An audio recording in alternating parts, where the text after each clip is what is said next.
Hello everyone, I welcome all of you to another session of history. Okay, in a very short while from now we will begin today's session. But before that, I'd like to tell you about these two applications, that is our WhatsApp group and Telegram group, and I would request all of you to join these two groups. Or যদি আপোনালোকে এই দুটা group join কৰে তেন্তে আজিৰ এই sessionৰ PDF আপোনালোকে পাব আৰু you will stay updated about a lot of things by joining these two groups. Okay, after that I would like to take you through this interview guidance program for APSC CCE 2022, which we are coming up with. In fact, it has already started. Okay, it has already started. Some of the legs have already begun, and those two legs were about exclusive YouTube sessions which were conducted by two very eminent and distinguished guests. One was, as you can see here, the first YouTube session was conducted by Sri Robin Kolita. He is IRTS retired, former director of IRCTC and former external member APSC interview board. It was a very successful session. And the next YouTube session was conducted by none other than Sri Anil Swarup sir, who is a retired IAS officer and he is an Indian author also. And he was the former Coal Secretary of India. Okay, and this was again a very successful YouTube session, and in both these sessions, the two distinguished guests, they tried to answer a lot of questions which were being posed by the ones who are hopeful to sit in the final round of this APSC examination. Okay, this interview guidance program has got many aspects, and we will be going step by step about them. And as you can see here, these 6 people will be the members of the final panel, okay, which will be holding the one-to-one mock interview sessions, and we are very soon going to start with the one-to-one mock interview sessions. So we shall continue. Okay, ami last class, or we ended the last class, which is available on YouTube. We ended that particular class by talking about the Persian and Greek invasions and the consequences of Persian and Greek invasions. Okay, hey, invasions bilakor consequences ki asil, mane how did it impact India, how did those two invasions impact India. We ended the class by talking about that. Today we shall be starting the class. Okay, today we shall be starting the class by talking about a very interesting subject, a very interesting topic, in fact, of ancient history, and one of the most important topics from the point of view of APSC and UPSC examination, civil service examination, and that topic is Mauryan Empire. Now, as you can see here, foundation of Mauryan Empire. Okay, foundation of Mauryan Empire. Let me very quickly pull up a note for you so that I can write things on it. Okay, so foundation of the Mauryan Empire. Now, see, Mauryan Empire.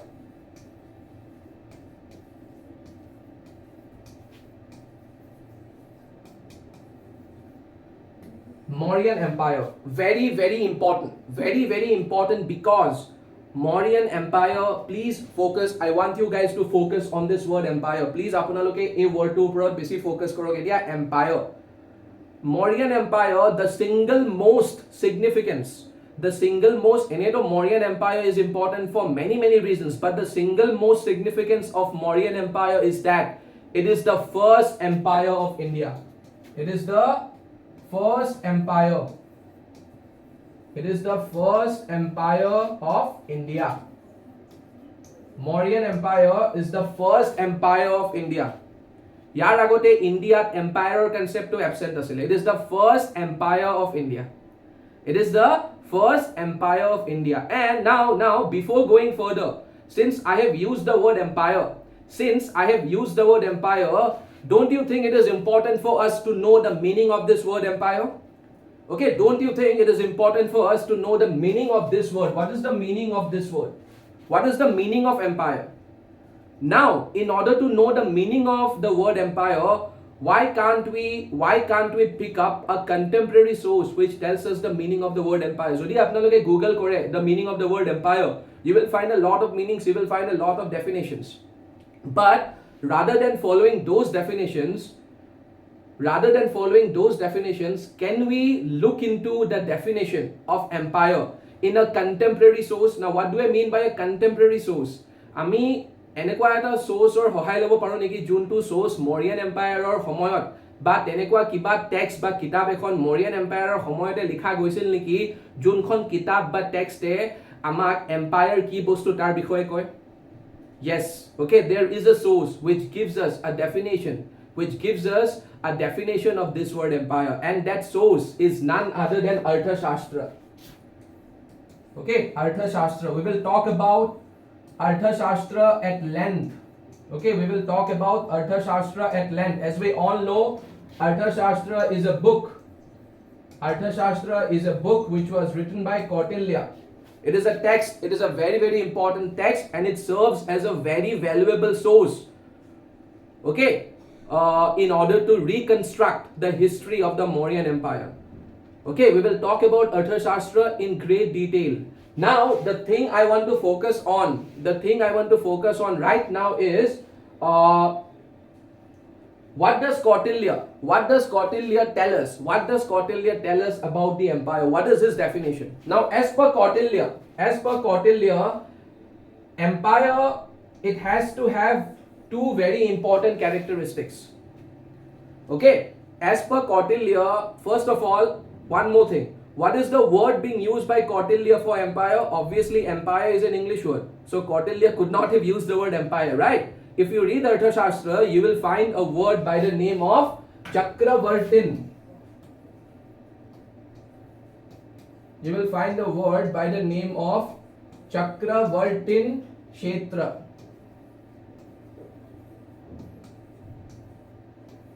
Chakravartin Kshetra. What is Chakravartin Kshetra? I mean, as you can see here, Chakravartin Kshetra. Chakravartin Kshetra is synonymous with empire. Mane, it is the word which has been used by Kautilya for empire in Arthashastra. Chakravartin Kshetra is the word which has been used by Kautilya for empire. And Kautilya is a contemporary, okay? Kautilya belongs to this time period. Okay, Kautilya belongs to the time period when Mauryan Empire was established. So this is a very important source for us. So now in Arthashastra, Kautilya says that there are two very important characteristics of a Chakravartin Kshetra or an empire. Two very important characteristics. Number one characteristic is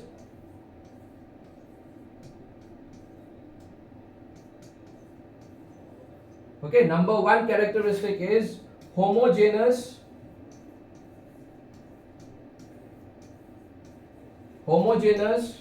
political identity and heterogeneous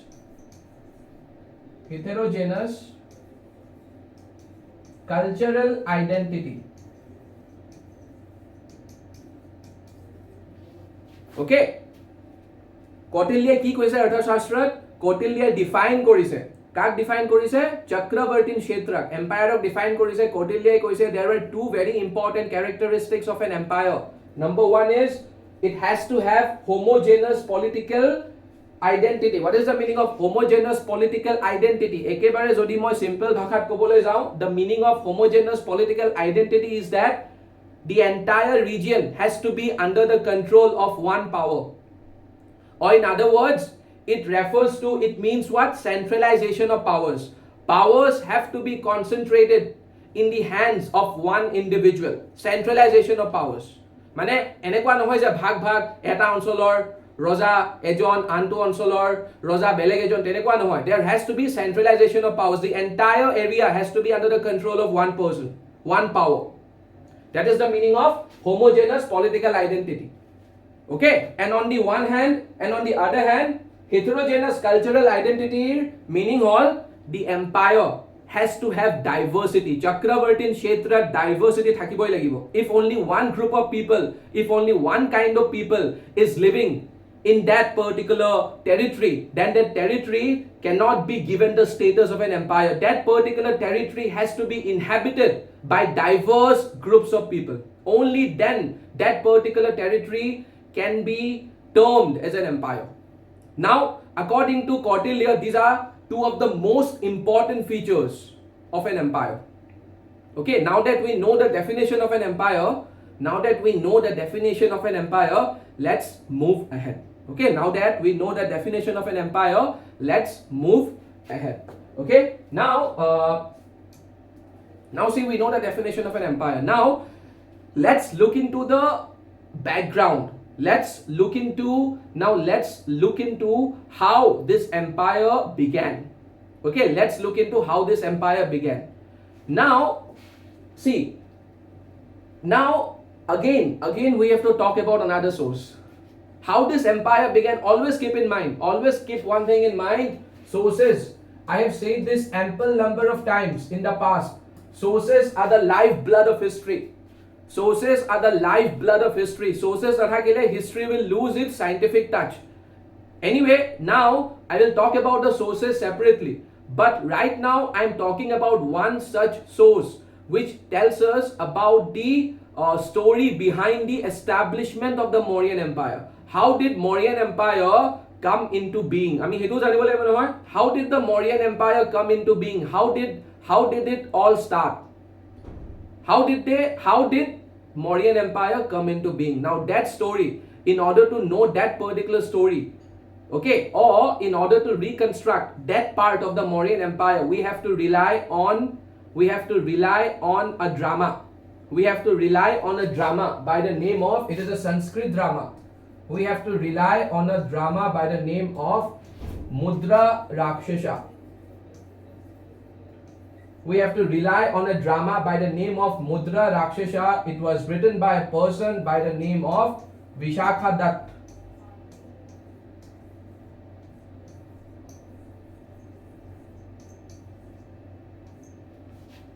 Okay, the name, it is a drama.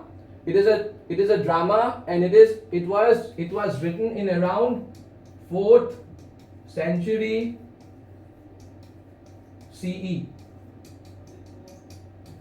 4th century CE. See, this is very interesting. A drama kon Mauryan period or homoyot likha drama nohoy karon ami janu Mauryan period BCE er bostu hoy. Mauryan period ba Mauryan Empire established kora hoisil around 321 CE manot. It was established in around 321 BCE, Mauryan Empire. Okay, it was established around that time period. Now this drama was written around 4th century CE. So much later. 4th century CE mane 4th century CE corresponds with the Gupta rule, okay, with the Gupta dynasty. So hekhini homoyot likha ekhon drama, Sanskrit drama by the name of Mudra Rakshasa. Who was the author? The author was Vishakha Datta. Okay, now Vishakha Datta Mudra Rakshasa ki koise. In this particular book, if you read this book by the name of Mudra Rakshasa, Vishakha Datta amak ei kitab khonot koise. Okay, this particular book tells us the story as to how Chandragupta Maurya, okay, Chandragupta Maurya kun hoy ami hokolwe janu. Chandragupta Maurya is considered to be the founder. Okay, Chandragupta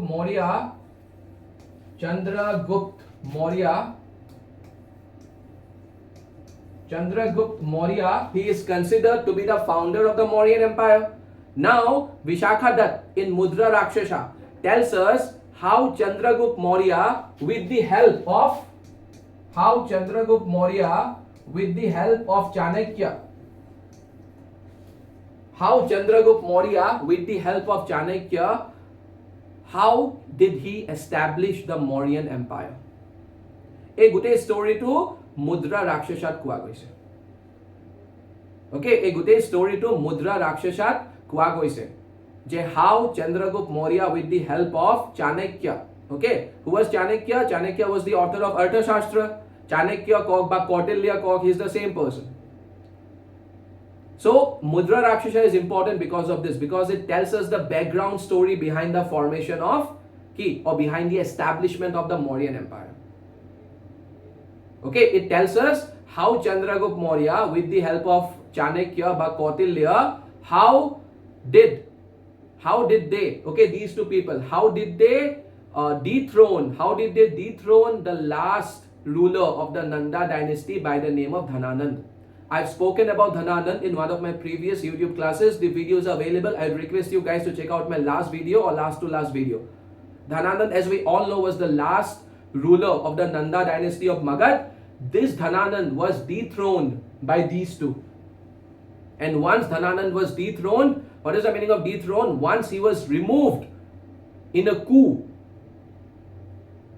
Okay, once Dhananand was removed from his throne in a political coup, he was replaced by Chandragupta Maurya and he started his own line. He started or he founded the Mauryan Empire. Okay, this is the background story behind the establishment of the Mauryan Empire. Okay, so this source is very, very important because of this. Anyway, now that we know about the establishment of the Mauryan Empire, now let's begin with sources. Like I said, okay, we will talk about Chandragupta Maurya a bit later. Okay, obviously we have to talk about him since he was the founder of the Mauryan Empire. So we have to talk about him, no doubt about that.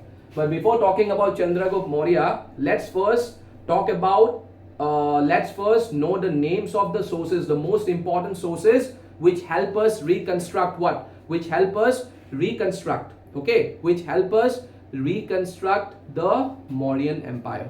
Like I said, or the history of the Mauryan Empire. Source number one, like I said a short while ago, Arthashastra. Very important source, Arthashastra. Now Arthashastra, it is a text, like I said, it is a text which has been authored by Kautilya or Chanakya. But we also have to know what is this text all about? What is this book all about? What is this book all about? So this book mainly focuses on, see, the name itself has got Artha in it. So Artha is a Sanskrit word for economy. So this book has to talk about economy. So it gives us an idea about the Mauryan economy. Okay, it gives us an idea about the Mauryan economy, administration, Mauryan administration, as well as statecraft.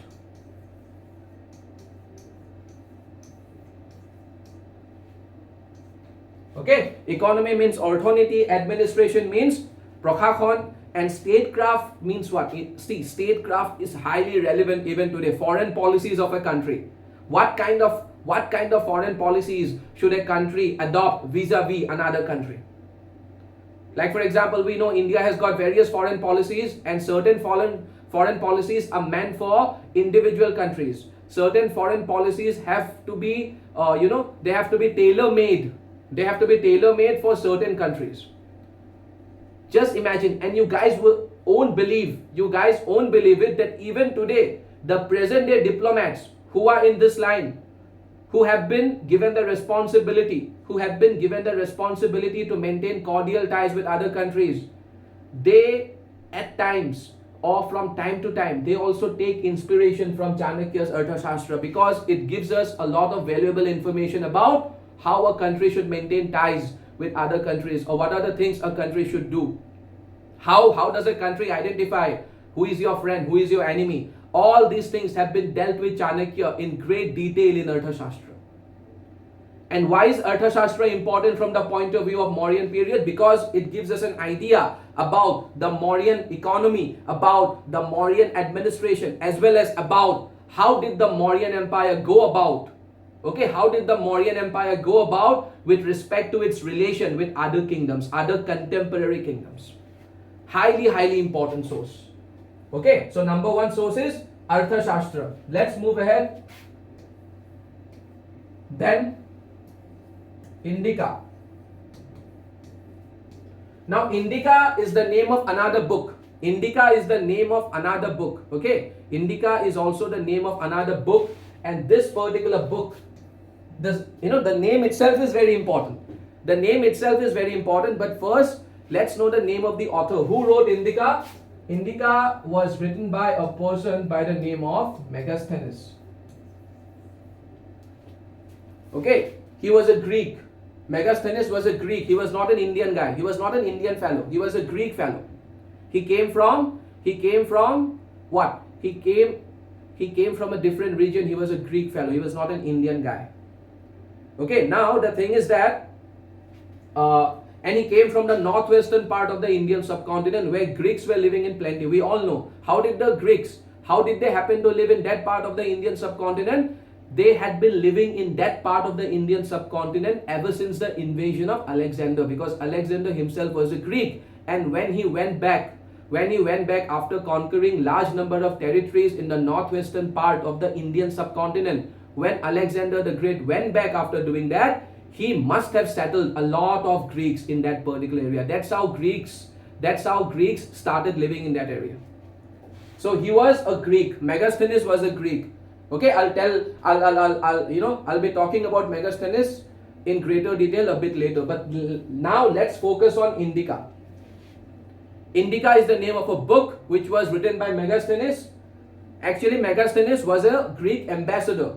Okay, Jak ami Okhomia Dut Buliko. He was a Greek ambassador and he was sent. Megasthenes was sent to the court of Chandragupta Maurya. He was sent to the court of Chandragupta Maurya. And while he stayed in the court of Chandragupta Maurya for a few years, after staying for a few years, he wrote a book. He wrote a book on India and he named it Indica. I mean, obviously that book was primarily based on the Mauryan Empire. Whatever he observed during his stay here, and he named it Indica. Now, why the name is very interesting? The name itself is very interesting. See, as a source, Indica is highly important. As a source, Indica is very important because Indica also gives us an idea about the Mauryan administration. It is also important. It is largely important from the point of view of Mauryan administration as well as society. It gives us an idea about the society also. It gives us an idea about the Mauryan society also. How did the society look like? Okay, but now let's focus on the word Indica. Now, as we all know, there's a controversy going on. Okay, there's a controversy going right now in the country as to that the country should be named Bharat instead of India.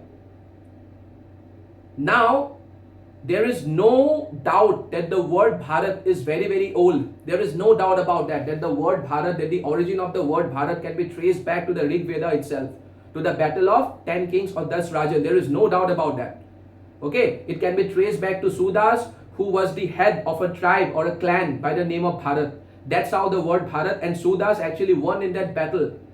And the clan, his clan, that is Bharat, became popular, and the word Bharat became immortalized. So the word Bharat is very old, no doubt about it. But the word India is also very ancient and old.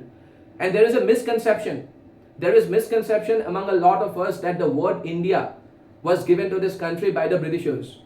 Okay, that is not right. That is totally incorrect. Because the word India is very, very old. As you can see here, the word India has derived from the word Indica.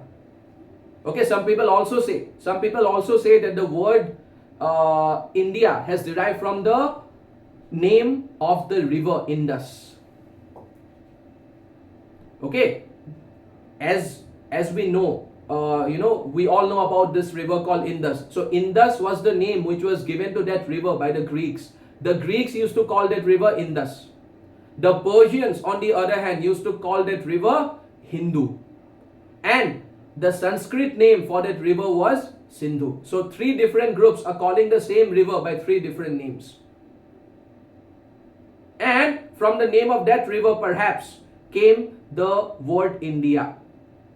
So since Megasthenes' book was based on this place, so he named it as Indica. See, the word Indica is hidden in the word Indica. You just have to remove. Okay, the word India is hidden in the word Indica. You just have to remove C and it's India for you.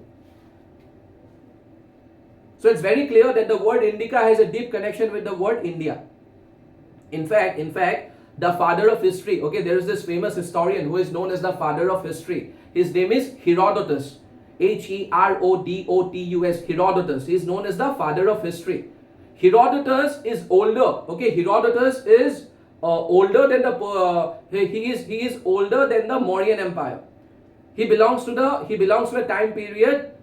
Okay, he belongs to a time period prior to Mauryan Empire. And Herodotus uses the word India. Herodotus, we have evidence to indicate that Herodotus used the word India.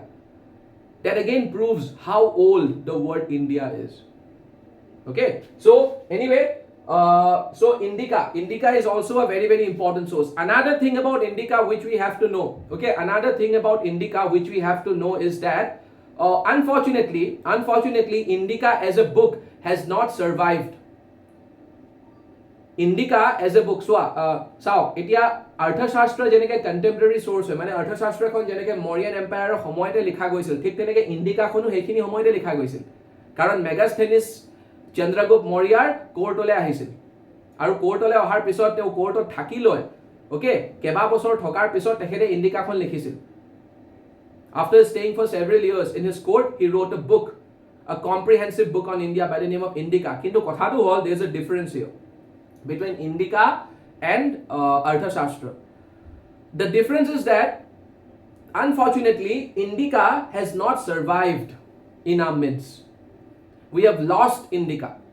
Indica has not survived. Mane Indica as a book has not survived. We have lost it. Indica as a book has not survived. Then why we are studying about it? Why we are calling it a very important source of Mauryan history? Karon, the book may not have survived. The book may not have survived. But still we know a lot of things about Indica. Now, how do we know a lot of things about Indica if the book has not survived? We know about a lot of things. Okay, we know about a lot of things. Okay, we know a lot of things from Indica because three very famous writers have quoted a lot of things from Indica. It is through them. Please try to understand this. The book Indica itself has not survived, but three other writers have extensively referred to this book by Megasthenes in their writings, in their works. These three writers have referred to Megasthenes' Indica extensively in their own works. So we have to know the names of those three writers also, because had they not referred to Megasthenes' Indica, then maybe we would not be knowing about Indica at all. So the names of these three writers are Strabo,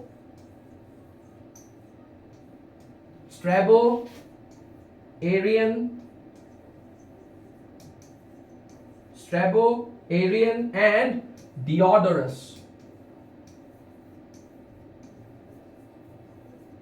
Okay, Strabo, S-T-R-A-B-O, Strabo, Arrian, Diodorus. Who are these three guys? These three writers are those writers who have referred to Megasthenes' Indica again and again in their works.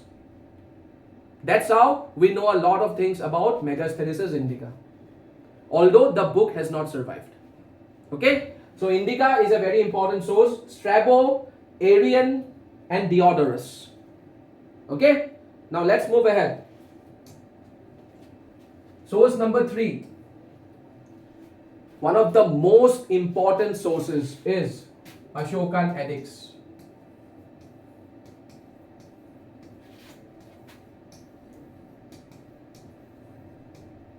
Ashokan Edicts or inscriptions. Friends, always keep one thing in mind. No matter how many books we have, been able to recover from the past, no matter how many texts we have been able to recover from the past, nothing can take the place of inscription. Inscriptions are the lifeblood of history. Okay, out of all the sources, it is inscriptions. Okay, out of all the sources, it is inscriptions that is or it is inscriptions, which is the most important source. Okay, most important and reliable source. We can rely on it blindly. Aru ami inscriptions can be put under a broad category called epigraphy. Okay, I've talked about it in one of my previous YouTube classes. Epigraphy buliko, that is the broad division, and under which we can what? We can put all the different kinds of inscriptions under epigraphy. So we are very, very lucky that we have a huge repository of inscriptions belonging to this time period.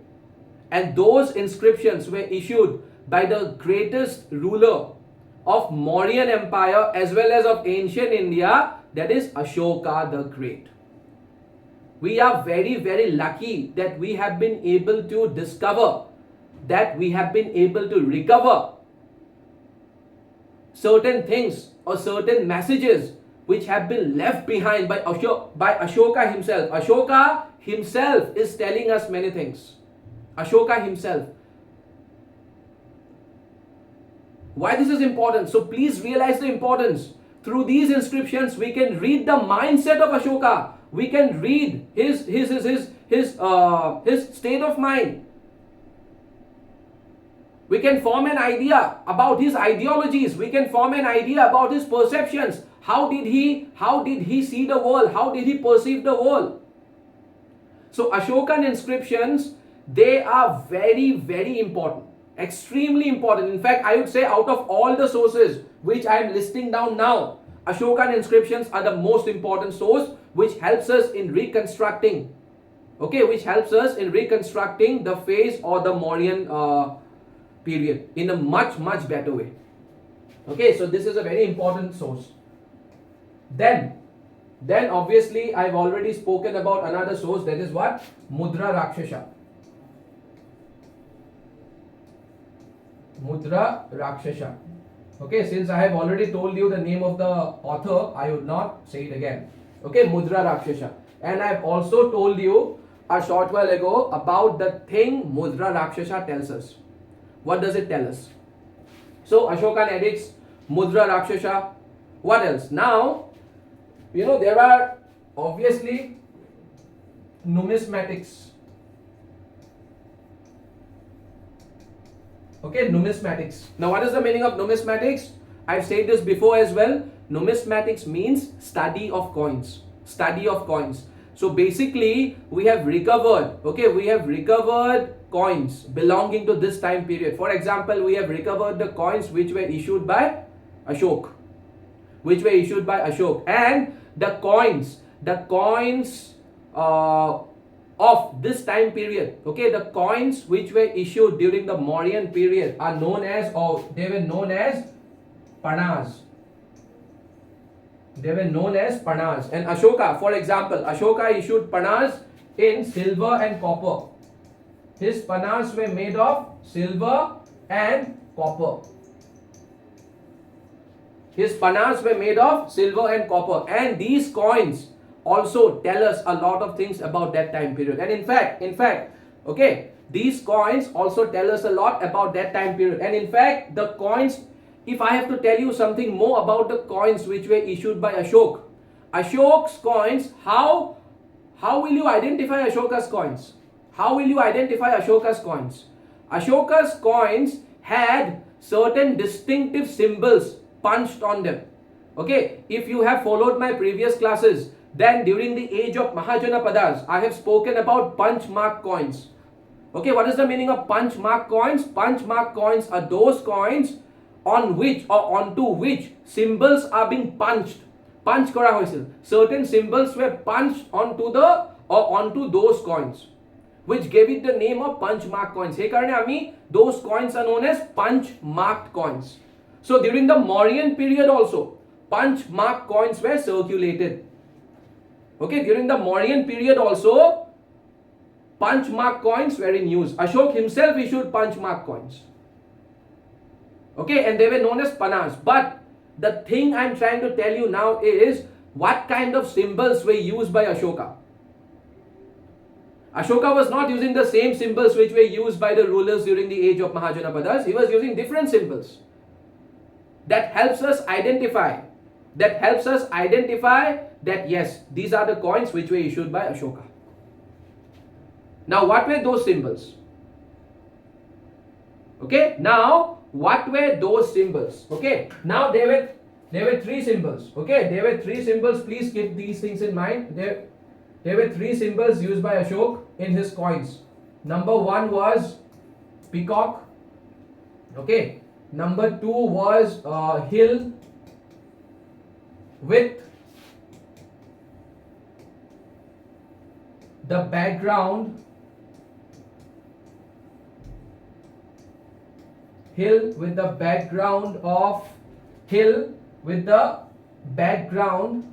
of cloud and tall tree. And the third symbol was crescent. Crescent means half moon, as we all know. Okay, these were the three symbols which were used by Ashok on his coins, and these three symbols were punched onto the coins of Ashok. Okay, this is how numismatics. Okay, this is how numismatics helps us.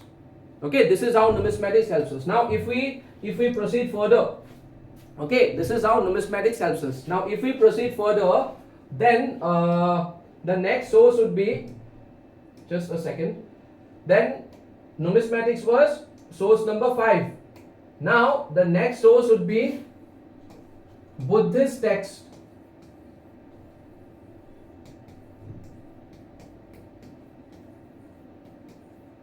Buddhist text. What kind of Buddhist text? Do we have any name for them? Yes, we do. We do have names for these Buddhist texts. Certain Buddhist texts, like for example, Ashok Vadan.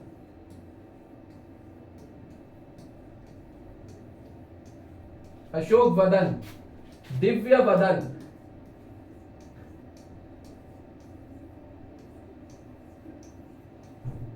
Ashok Vadan, Divya Vadan, okay, then Mahavamsha,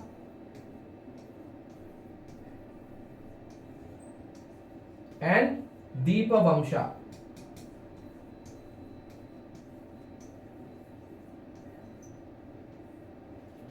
Ashok Vadan, Divya Vadan, Mahavamsha and Deepa Vamsha. Is a Mahavamsha or Deepa Vamsha? These two texts, okay, these two texts were written down where? These two texts were written down in Sri Lanka.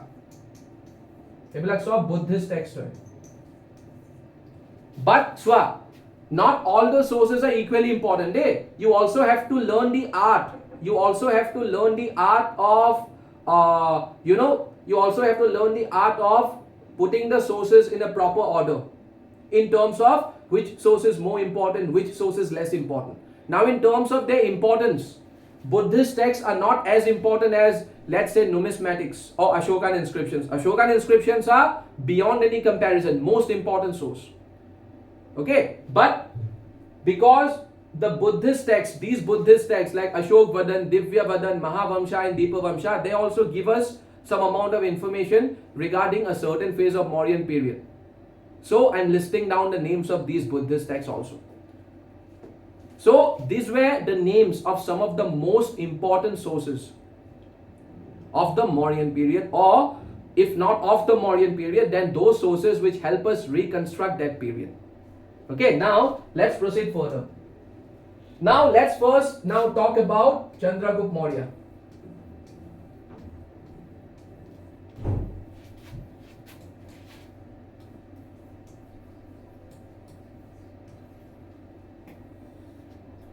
What are the things that we need to know about Chandragupta Maurya? See, first things first. First and foremost, we have to know, because we already know the story behind the formation. Okay, I've already told you the story behind the establishment of Mauryan Empire. Now that the Mauryan Empire was established, and where did Chandragupta Maurya come to power? Obviously, he would come to power at the same place where Dhananand was ruling from.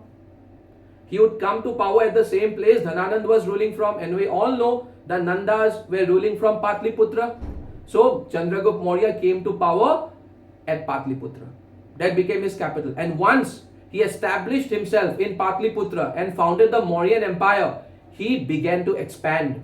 He began to what? He began to expand. He began to expand. Okay, he began to expand. Now, his first or one of his most important expansionary activities was his expansion towards the northwest part of the Indian subcontinent. He expanded. He began expanding his empire towards the northwestern part of the Indian subcontinent, and it is said that he led an expedition. He led an expedition against the then ruler of the northwestern part of the Indian subcontinent, whose name was Seleucus Nicator.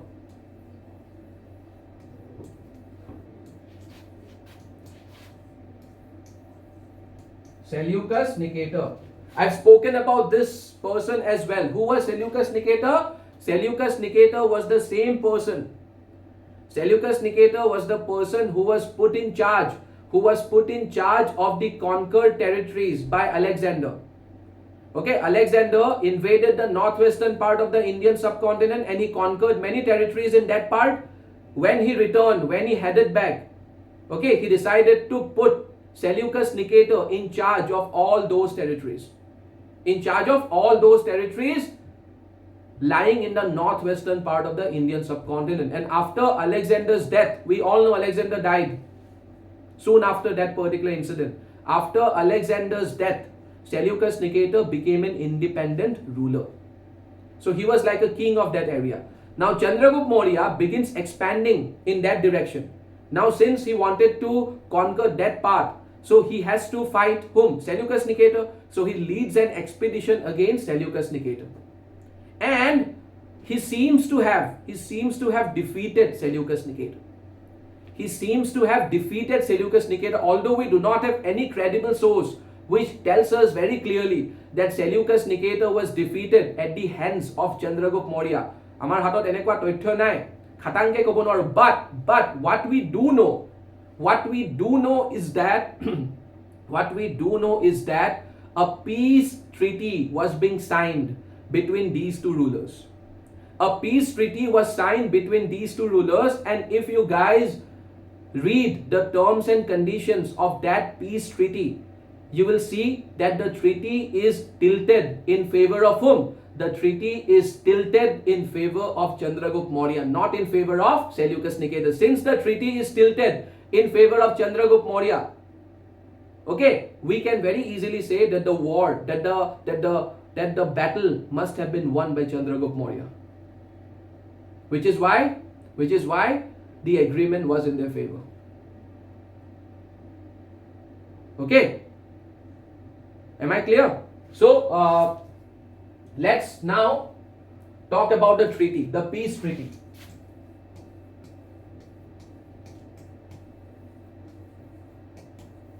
Peace treaty. And if you guys are wondering about the time period, so since Chandragupta Maurya, when did he come to power? He came to power around 321 BCE. He came to power around 321 BCE.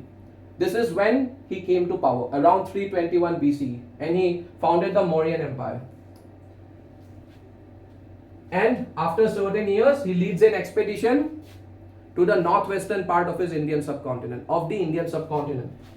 So a peace treaty was signed between whom? Like I said, this peace treaty was signed between Chandragupta Maurya and Seleucus Nicator. And what were the terms and conditions? Number one. See, there was this river Indus. We all know about the position of river Indus. Number one, a very, very important point. Seleucus Nicator ki korle. What did Seleucus Nicator do? Seleucus Nicator handed over the territory lying to the west of Indus.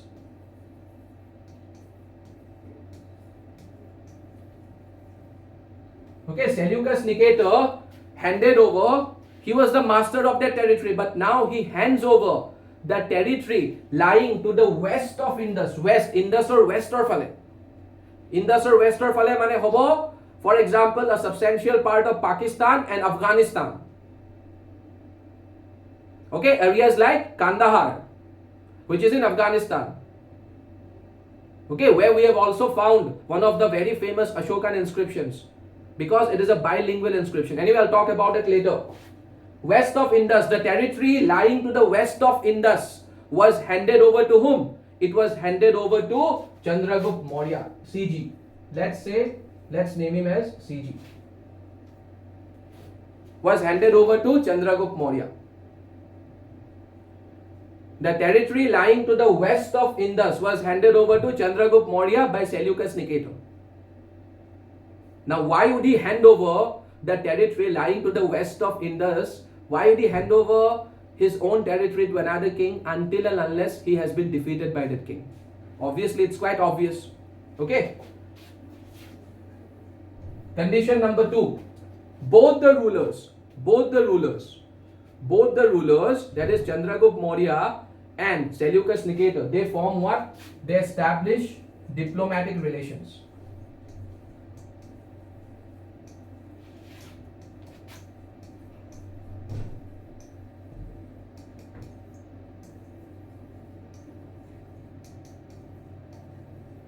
They establish diplomatic relations. And how do countries establish diplomatic relations? How do countries establish diplomatic relations? By appointing ambassadors in each other's embassies.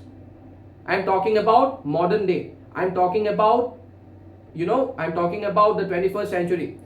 Today, okay, today in the in the international community or in the diplomatic circles, how do countries establish diplomatic relations? Countries establish diplomatic relations by appointing ambassadors in each other's embassies or high commissions. We can also call them high commissions. High commission is a term which we use for those countries which are also known as Commonwealth countries. What is the meaning of Commonwealth? Those countries which were once ruled by United Kingdom, which were once colonies of United Kingdom. So this is how we form what? This is how we form diplomatic relations. So these two rulers did the same thing. What did they do? These two rulers decided to appoint ambassadors in each other's court. Back in those days, there was no embassy, right? But there was a court. Court itself was an embassy. A part of the court must have been embassy. So they decided to appoint embassies or ambassadors. They decided to appoint ambassadors in each other's court. As part of this arrangement, a arrangement to Babe, okay, it was as part of this arrangement that Megasthenes came to the court of Chandragupta Maurya. Remember Megasthenes? I was talking about Megasthenes, okay, a while earlier. So Megasthenes, who was Megasthenes? Megasthenes was the ambassador of Seleucus Nicator. Since we know Seleucus Nicator was a Greek, so Megasthenes was also a Greek. Didn't I tell you that Megasthenes was a Greek?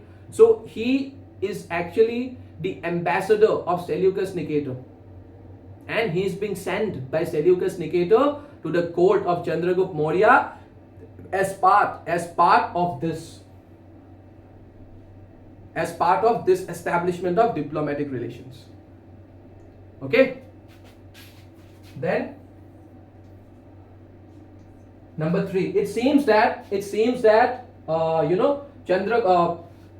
Nicator, let's call him Seleucus Nicator, let's call him SN. Seleucus Nicator, he gives his daughter, Seleucus Nicator ki kore jiekok biya diye, he gives his daughter in marriage. He gives his daughter in marriage to whom? Chandragupta Maurya. He gives his daughter in marriage. So jodi apnaloke see, there is still some confusion. Okay, there is some amount of confusion regarding whether actually his daughter was given in marriage. Now many historians say that actually it was Chandragupta Maurya's daughter who was given in marriage to Seleucus Nicator. And some other historians are of the opinion that no, it was Seleucus' daughter who was given in marriage to Chandragupta Maurya. But we do not have to get into that controversy. If you do not wish to write like this, you can simply write in the examination that we can call it what? We can call it the establishment of matrimonial relations. So matrimonial relations were established between these two rulers. Matrimonial relations. Okay, matrimonial relations were established between these two rulers. ठीक है sir? And lastly, point number 4. And lastly, point number 4. We hear that 500 war elephants.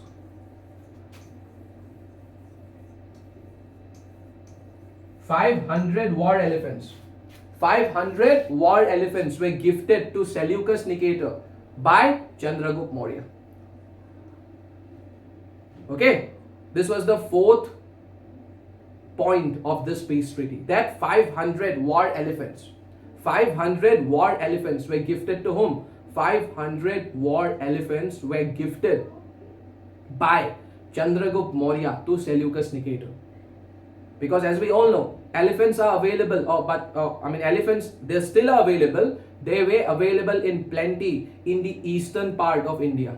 They still are available in plenty in eastern part of India, like Bengal and the northeast region. Okay, so elephants were available in plenty. Elephants were available in plenty. And so Seleucus Nicator must have requested Chandragupta Maurya as part of this treaty to send him over certain elephants. So Chandragupta Maurya sent him 500 war elephants. Or let's say gifted him 500 war elephants. Chandragupta Maurya gifted Seleucus Nicator 500 war elephants. Now these were the terms and conditions of this particular treaty. Now let's move further ahead. So what did we see now? We saw that Mauryan Empire has now been expanded to the northwestern part. Now Mauryan Empire, which started from a very small region of Magad, now it has been able to manage, now it has been able to expand itself, now it has been able to bring the northwestern part of the Indian subcontinent also under its control. Let's say regions, vast regions of Punjab, Sindh, Afghanistan, modern day Pakistan, vast regions of that particular, vast stretches of land in the northwestern part came under the control of Mauryan Empire because of this particular expedition against Seleucus Nicator. But this was not the only expansionary activity to have taken place under Chandragupta Maurya. Chandragupta Maurya began expanding his empire in different places as well, apart from this place. Number 1. Now see, this was his first expansionary activity, or this was his number 1 expansionary activity, that is, he expanded his empire in the northwestern part of the Indian subcontinent. Now we can also say now see, in history, history doesn't tell us, or history doesn't give us much information about the rest of the expansionary activities of Chandragupta Maurya. It doesn't tell us much.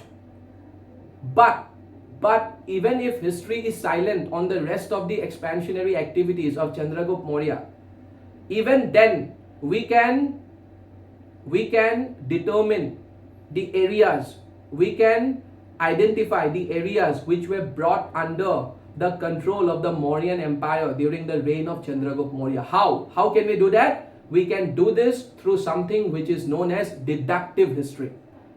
Deductive, D-E-D-U-C-T-I-V-E, deductive history. Now what is deductive history? Deductive history, for example, if there are 2 statements, if we know 2 statements, we can come up with a 3rd statement. Even if the 3rd statement has not been given, we can come up with a 3rd statement based on those 2 statements which are given.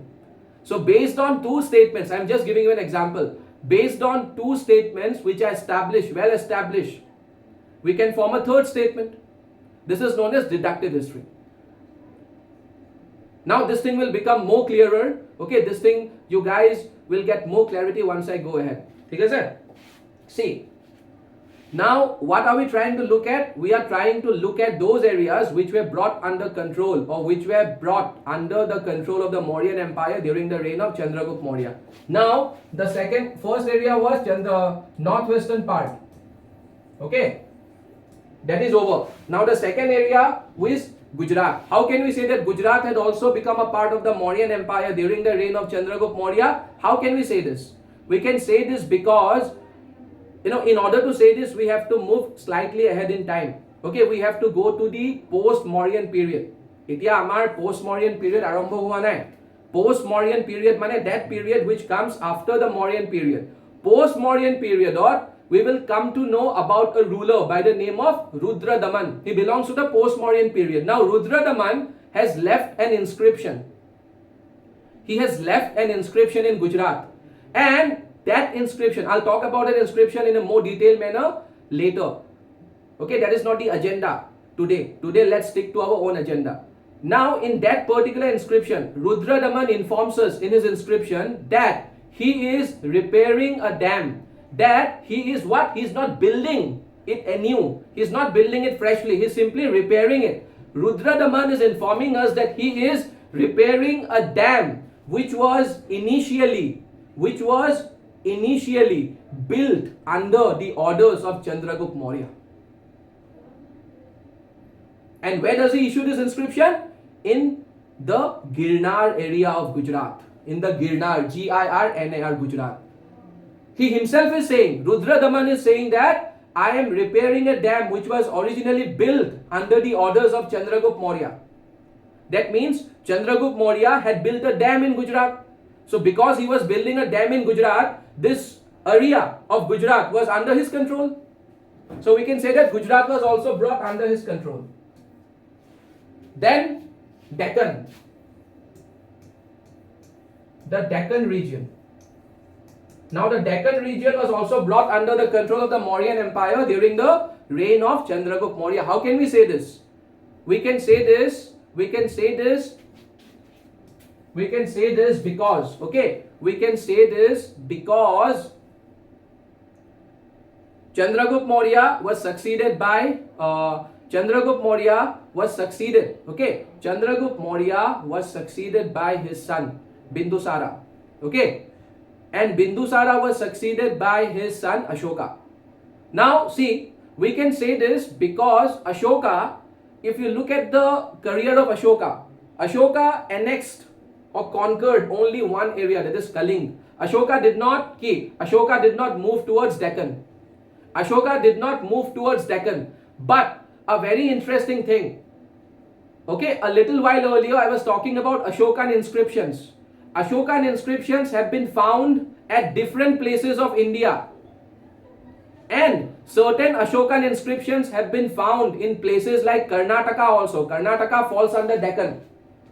Places like Karnataka, Hyderabad, Telangana, Andhra, they all fall under Deccan. Since we are finding an Ashokan inscription in Deccan, and at the same time we know that Ashoka did not bring Deccan under his control.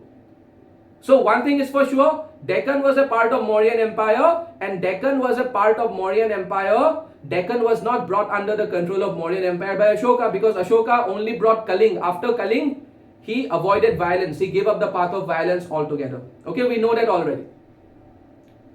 And we are left with Bindusara and Chandragupta Maurya. And we know, and for this, okay, Deccan region, we have a source also. And the source is Sangam literature.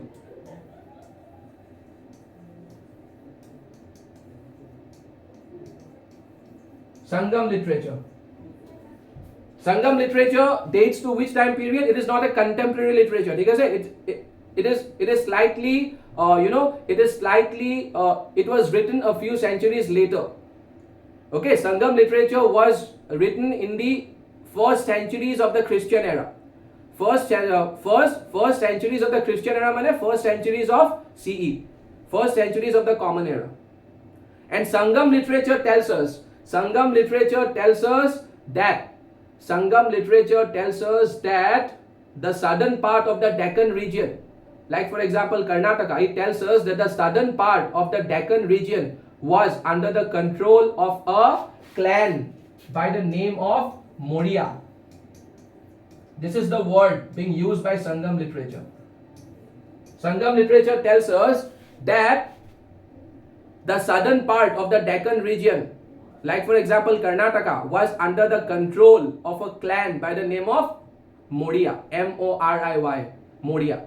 And historians have researched, historians have conducted a lot of research, and they have concluded that this Maurya clan is none other than the Mauryan Empire. Historians have concluded that this Maurya clan is none other than the Mauryan Empire. So based on these things, we can say that Chandragupta Maurya, during his reign, Mauryan Empire expanded exponentially. Okay, Mauryan Empire was able to bring northwestern part of the Indian subcontinent under its control. It was also able to bring areas like Gujarat under its control, and it was also able to bring Deccan, the Deccan area, under its control. By Deccan, I am referring to places like modern day places like Maharashtra, Karnataka, Andhra Pradesh, Telangana. Okay, so this much we have to know about Chandragupta Maurya. Okay, we shall continue about Mauryan period. We shall continue about Mauryan Empire in our next class. Thank you so much for your attention. I'll see you guys. I'll see all of you in my next class. Till then, take care. Thank you so much.